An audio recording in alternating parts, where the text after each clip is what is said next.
Delta Force Hawk Ops finally dropped the playtest for a bunch of people, and I was lucky enough or unlucky enough, depends how you look at it, to get access and play it. Now, I can't say it's a waste of money because it will release free to play, but what's more important than money?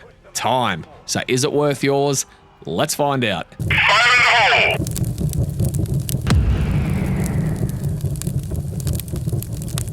Now, before we dive in, a quick shout out to our sponsor, Milsim Units. If you're looking for a unit to join, Milsim Units is the ultimate site to find your match. Whether you're into Arma, Grey Zone Warfare, Squad, or a ton of other games, they've got you covered. You can search through heaps of units from serious Milsim to chill sim to find your perfect fit. And if you run a unit, get in touch with them and get listed to maximize your recruitment. Now, I knew coming into this game, I wasn't going to be a huge fan, as I knew it was more of an arcade FPS than a tactical shooter, but it was worse than I thought in that regard. The first mode I jumped into was Havoc Warfare, their 32 vs 32 battlefield style mode, and it was just complete havoc. Heaps of people running around, popping special weapons and perks, and there was just no team or individual tactics required. Gunplay in itself, apart from a long time to kill, is actually really decent.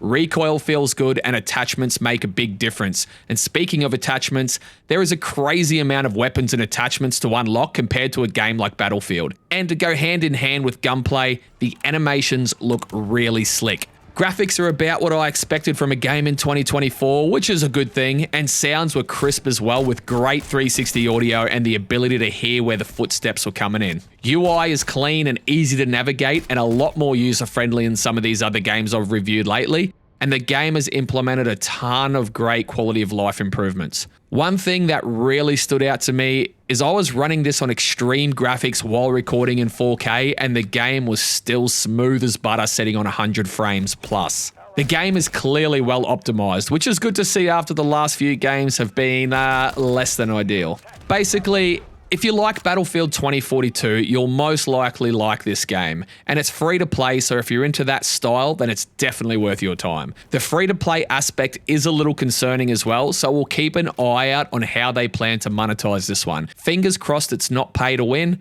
but fair chance it will be. Now, the mode I knew I wouldn't really like aside, it was time to venture into Hazard Operations, the PvPvE extraction mode. Now, imagine DMZ and Arena Breakout had a baby.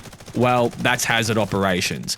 Definitely enjoyed it more than Havoc Warfare and more than DMZ, but it loses out to Arena Breakout by a fair margin. Both Arena Breakout and this game just feel like an arcade Tarkov, something to scratch the bit of the extraction looter itch without raising the heart rate so high and a bit more forgiving. Now, lastly, the third game mode was the one I was most excited about and take me back to a bit of nostalgia, and that's Black Hawk Down Remake. Unfortunately, this wasn't included in this playtest, so I'll keep you updated when I get my hands on that. So in summary, if you like Battlefield 2042, you'll probably love Havoc Warfare. I really think this will take off in the Battlefield COD-style shooters, and if you like Arena Breakout and DMZ, you'll probably like Hazard Operations, but I just think it will end up flopping, as I feel it really doesn't offer anything to separate themselves from Arena Breakout, and I put Arena Breakout quite a fair way above this game mode. Interested to hear your thoughts for those interested in playing it or have already played it. If you found this video helpful, please hit the like button, and if you want to stay up to date with the latest tactical shooters coming out, then consider subscribing. And as always, stay tactical, and I'll see you in the next one.